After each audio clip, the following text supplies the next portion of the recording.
Di Formula 1 tahun ini kita kedatangan pembalap yang sangat muda, 20 tahun yang lalu, yaitu Fernando Alonso.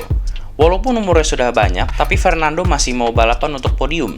Tapi ada juga pembalap yang balapan sekedar hobi dan menjadi penghibur. That makes you want to keep going. Racing. That's about it. Walaupun Kimi Raikkonen terkenal sebagai penghibur F1, tapi sebenarnya Kimi tidak ada niatan untuk menghibur fansnya.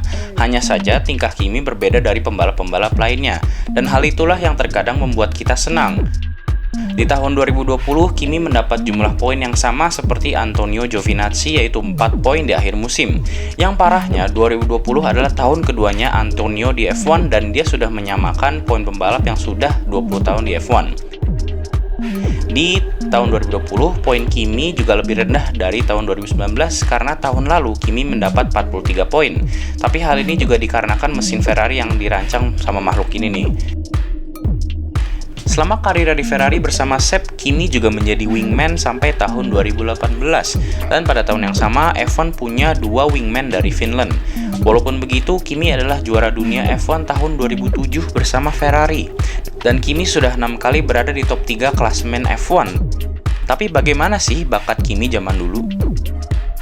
Kimi Matias Raikkonen lahir di Espoo, Finlandia 19 Oktober 1979, yang artinya Kimi berumur 41 tahun, sedangkan pembalap baru Yuki Tsunoda berumur 20 tahun. Kimi mulai go-kart di umur 10 tahun, dan 5 tahun kemudian Kimi baru pertama kali ikut go-kart internasional, yaitu di Monaco. Di tahun 1995, Kimi berada di klasemen ketiga Nordic Championship ICA, dan di tahun 1997, Kimi menangin finish Championship ICA.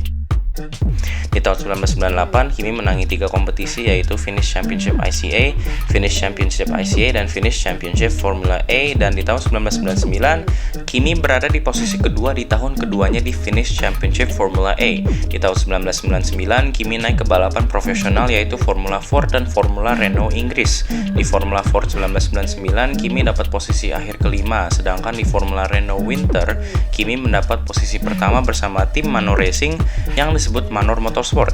Di tahun 2000, Kimi menangin Formula Renault Inggris utama. Gak hanya Kimi, tapi Lewis Hamilton juga pernah menangin seri ini di tahun 2003, dan keduanya menangin seri ini bersama tim Manor Motorsport. Kimi menangin Formula Renault dengan selalu finish di podium dari 10 balapan. Kimi mendapat 316 poin, 10 podium, 7 win dari 10 balapan. Di tahun 2000, Kimi juga ikut Formula Renault 2000 Eropa dan mendapat hasil ke-7 di standing akhir. Tapi hasil ini hanya dikarenakan Kimi cuma ikut 2 balapan, sedangkan pembalap lain ikut 10 balapan. Kimi mendapat 2 win dari 2 balapan tersebut. Karena performanya yang sangat baik, Kimi naik ke F1 lewat Sauber yang di tahun 2001 disponsori oleh Petronas Malaysia, yang artinya Kimi hanya menghabiskan karir juniornya selama 2 tahun. Di tahun pertamanya, Kimi mendapat 9 poin dan berakhir di posisi ke-10. Kenapa poinnya sedikit banget? Karena di tahun 2001 hanya ada 6 mobil yang mendapat poin di setiap balapannya. Pemenang mendapat 10 poin, posisi kedua mendapat 6 poin, ketiga dapat 4 poin, keempat dapat 3 poin, kelima dapat 2 poin, dan keenam mendapat 1 poin. Kimi mulai karirnya bersama Sauber dan mungkin Kimi akan mengakhiri karirnya bersama Sauber juga. Kalau kalian masih nggak sadar, Kimi sudah terlalu lama di F1. Di tahun 2001, Jos Verstappen masih balapan dan tahun 2016, Kimi harus melawan anaknya.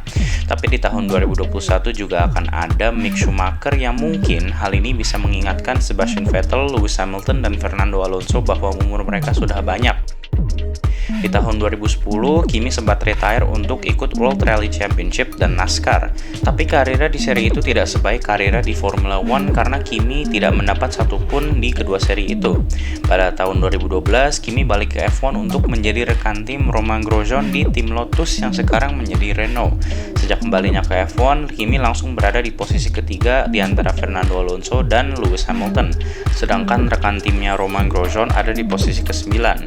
Di tahun berikutnya, yaitu tahun 2013, Kimi mendapat kemenangan terakhirnya sebelum kemenangan di Amerika tahun 2018. Dan karena inilah Kimi mendapat rekor terpanjang antara kemenangan, yaitu 5 tahun.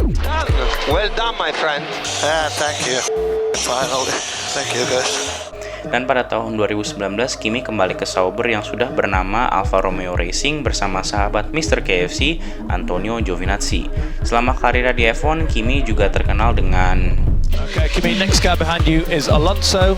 I'll keep you updated on the pace. Just leave me alone, I know what to do.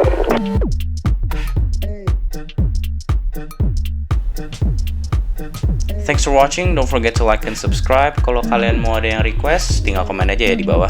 I'll see you next time, bye-bye.